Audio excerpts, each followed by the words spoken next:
Good morning, everyone. This is, Road Rambles. So, trying to find out more ways to make content so I can just talk and not do a whole lot of traditional video making. So, if you see the video shake, it's because I'm in an older vehicle. Don't judge me, but it's okay because we're gonna get through it. Anyways, so I was thinking about the other day how with my Apple devices, I've always tried to do what the other content creators say, which is, you can live without, a MacBook, just go with the iPad, or you can live without live without an iPad and go with a MacBook. But it's like every time I try to do one or the other, I always miss the other one. And it's like for 1 year I was with just iPad, and then the other year I was like just MacBook, and I was like, I feel like I need both because of what I do. And the thing is, I don't think a lot of people talk about how when you need an actual computer, you need an actual computer. And when you need an iPad for certain iPad things, you need an iPad. And so here's my dilemma. It's nice to have kind of a luxury option because it's convenient to have what you need. You may not need all the time your iPad. You may not need all the time a MacBook, but when you need it and when you need both for both scenarios of whatever things you may need to do in life, it's beautiful to have that option. And so that's why I named the video luxury option, just because I feel like it's just nice to have both. Because with my MacBook, especially during college, I needed it for computer things. I needed to download PDF files, be able to upload videos, X, Y, and Z. But then I was like, well, I'm tired of unplugging my MacBook from my studio display. I'd rather have like a Mac Mini. So having a Mac Mini at the time too, was nice. It was Mac Mini for my desk home setup, and then it was just like, okay, well, now that I have my Mac Mini, do I really need a MacBook? So I was like, I'll just trade in my MacBook for the iPad Pro. And then I'm like, well, now that I don't have my MacBook anymore, it was sort of fine, but I felt confined to being in my room the whole time when doing schoolwork versus, or if I needed like Windows applications, that I would do that because I did like AutoCAD. But other than that, I have my iPad. I was like, well, it would be nice to have a portable Mac with me.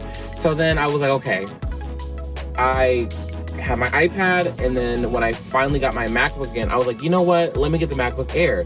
And the thing is too with Apple, it's like Apple does certain things for me where it's like I would rather get a MacBook Air. Like I would rather get an iPad Air. But the two main things that lack for me to get those devices is literally the screen brightness, as well as the speaker quality, and some other little things. So that's why I was just like, it's hard for me to just get an Air device because I like the nice, best screen quality when I'm doing my work or anything in general. And even with the iPad Pro, like I can't get an iPad Air because I am a firm believer that Face ID is not a pro feature. We literally have Face ID on our base iPhones, our Pro iPhones, and it's like we only have Touch ID for the MacBooks. So I'm just like, I don't understand if you have the capability to have Face ID on the iPad Pros, please bring it down to the iPad Airs and iPad Mini. It makes no sense to me. Now, at the same time, if you get like a regular iPad, I can see that device having only Touch ID, but it's still nice and convenient to have Face ID, even though it would probably raise the price up a little bit. But back to the original point, having that luxurious option of having both the Mac and an iPad is so nice and convenient, because when you want to draw or if you want to create thumbnails like I'm doing, I use Procreate for everything when it comes to my thumbnails. And so it's nice to have the option to use that, and then sometimes when I want to watch content And then when I feel like when I don't want to lag around a big laptop, you know, the iPad Pro is now lighter, so it's not as heavy as it was before. So it's just like, it's a no-brainer to have that option.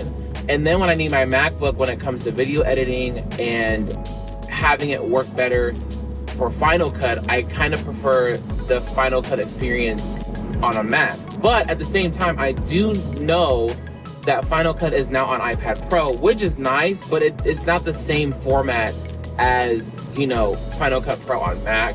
And then at the same time, it's a subscription base, so you're not getting like the, you know, you buy it outright and then, you know, there's no more money invested in it.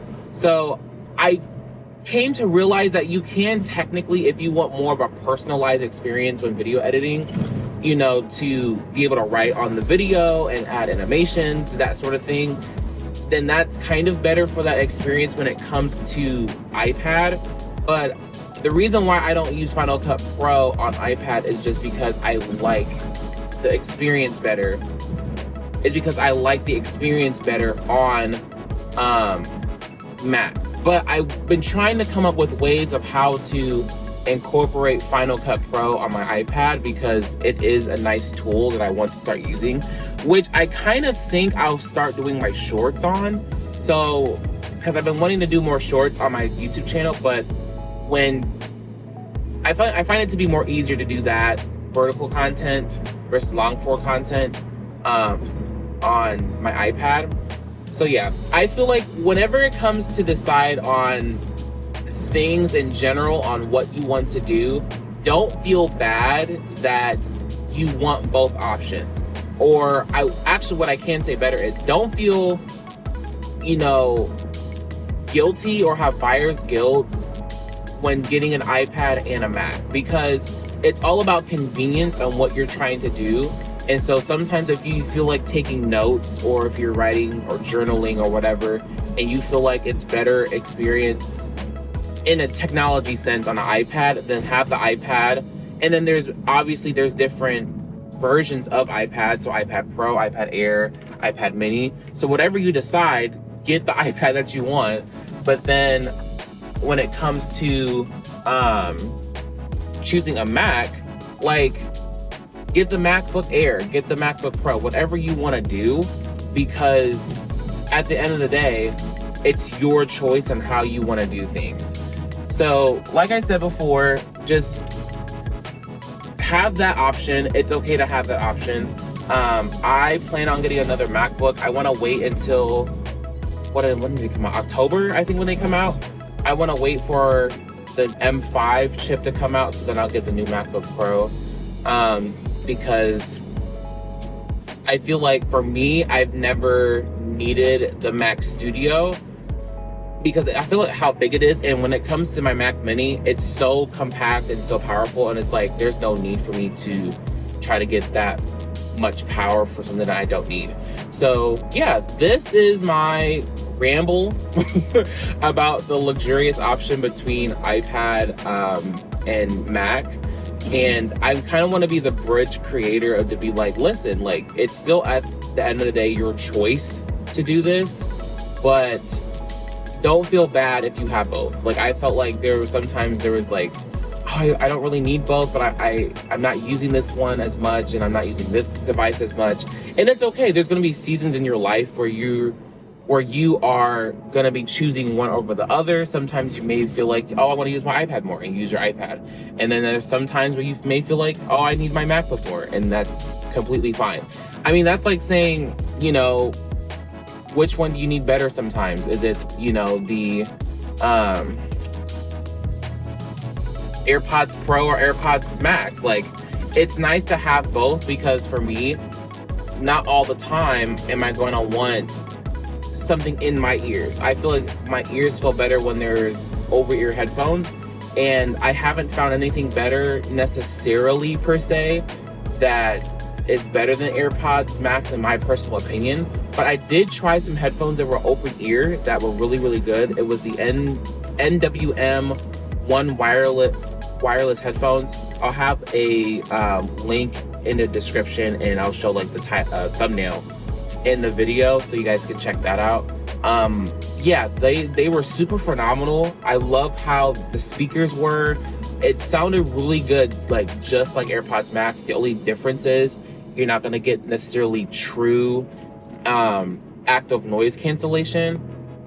Yeah, other than that, like it's all about the experience. It's all about what you decide to do with your money and how you fit the scenarios on what you need in your life and how to play them out. So yeah, like I said, this is, a ramble video, and I wanted to create some more interesting content besides the traditional sitting down and in your face type of video. So make sure to hit the like, share, comment. What are your thoughts on Mac and iPad in general? And I'll see you in the next video.